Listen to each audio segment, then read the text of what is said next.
I'm honored today to co-convene the first Global Refugee Forum with the leaders of Turkey, Ethiopia, Germany, and Costa Rica. I thank especially the government of Switzerland and the UNHCR for hosting the forum. I commend Secretary General and High Commissioner Grandi for the strong advocacy of the refugee causes.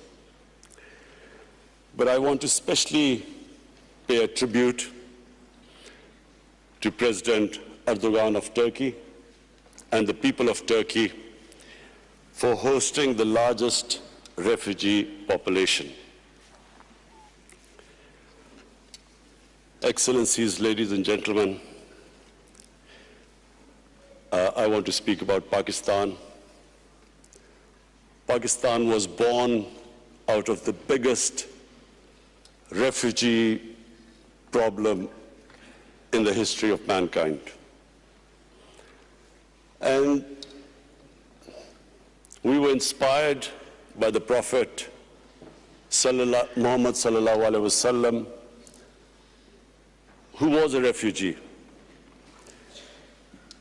I'm very proud to say that Pakistan hosted at 1.4 million refugees. And still, after 40 years, Pakistan still has 1.4 million registered refugees. And overall, the Afghans in Pakistan number 3 million. Countries that do not have resources, countries that cannot look after their own population, that cannot provide their basic needs, that are struggling to develop their human resources. For them, a large refugee population causes problems which cannot be imagined by the richer countries. I see the European countries struggling with the refugee problems. I see the emergence of the right wing, which cashes in on the public distress faced by the public because of lack of jobs. They cash in on the refugees. So we in Pakistan have been through this. 4 million refugees, and today almost 3 million refugees. A country where there's massive unemployment. We know what we go through. As a Prime Minister, I can tell you that we face daily problems where our people want jobs, and clearly the refugees can become a target. But I'm very proud of my people, the way the people of Pakistan have hosted the refugees, the hospitality shown to the refugees for over 40 years. But the main point I want to make here today is that prevention is better than cure. We must all try and prevent people from becoming refugees.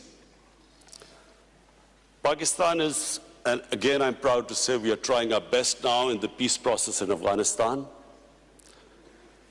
so that the refugees can go back with dignity. And we are praying that this peace process now succeeds.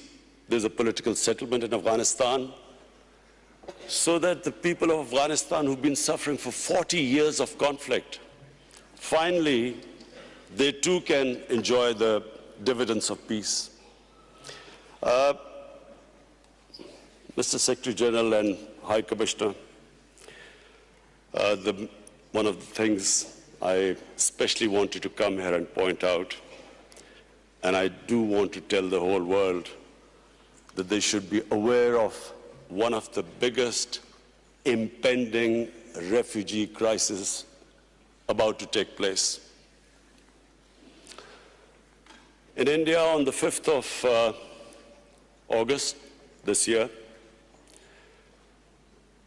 Indian forces laid siege to the people of Kashmir.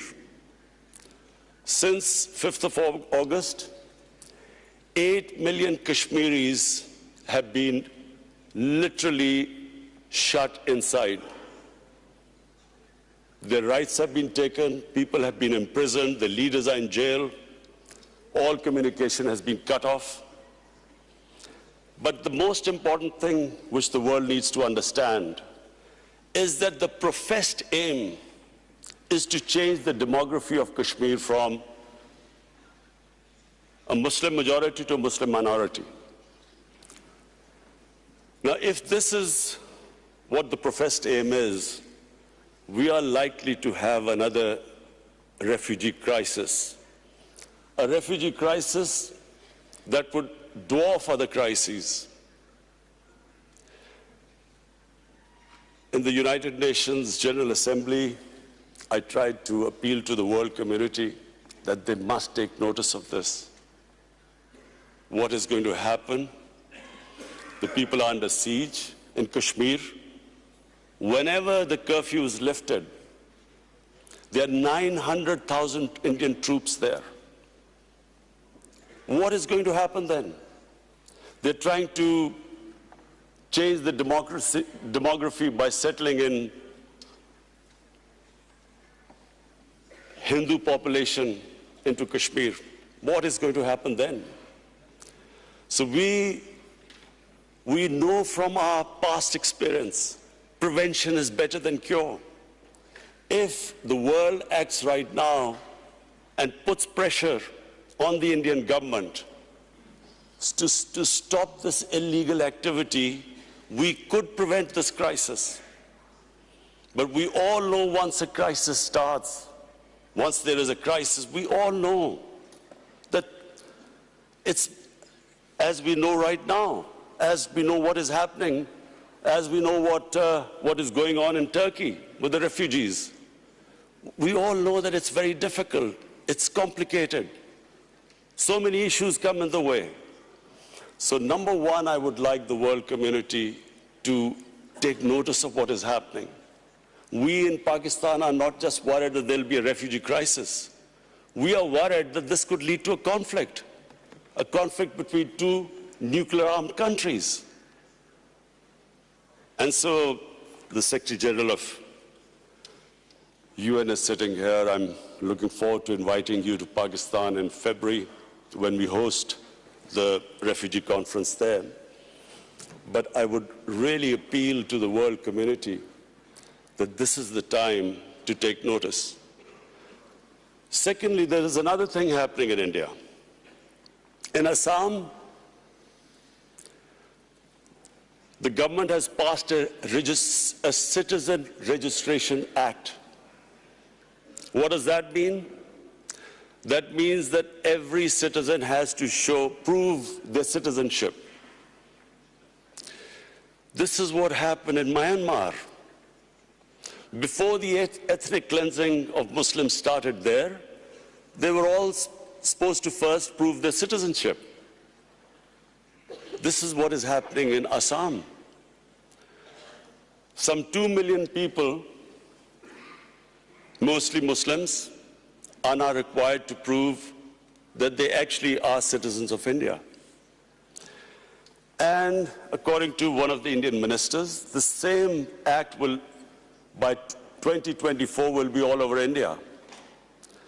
So, along with this act, there is another law just recently passed, that from Pakistan, Afghanistan, and Bangladesh, any minority that is persecuted can find citizenship in India. That means that anyone except Muslims can find citizenship in India. So therefore, if you put these two acts together, when this act goes all over India, where every citizen will have to prove their citizenship,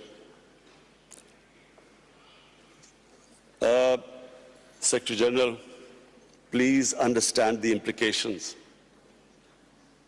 There are 200 million Muslims in India. So anyone who cannot prove the registration will be deregistered as a citizen, except that all other religious minorities, Hindus, Sikhs, Christians, they can come back and seek asylum in India, so they will get citizenship, but not Muslims. So there are 200 Muslims in India. If 2 or 3% of them cannot prove their citizenship, where will they go? So this is another thing. There are riots in India already, people are out in the streets. I would urge the international community to please look into this, because we know once the crisis happens, it's much more difficult. I repeat, it's much more difficult to control it. It's much easier right now for the world community to step in and see what is happening. And I urge them, because we in Pakistan stand to suffer. As it is a country that is hosting 3 million refugees, a country which is trying to develop its own human beings, provide them the basic necessities, our country will not be able to accommodate more refugees. So I urge, I especially came here, Mr. Secretary General and High Commissioner, I especially came here that this is the time for the world community to take notice. What is happening next door can have consequences, can have an impact on the refugee population of the world, which is unprecedented. Thank you.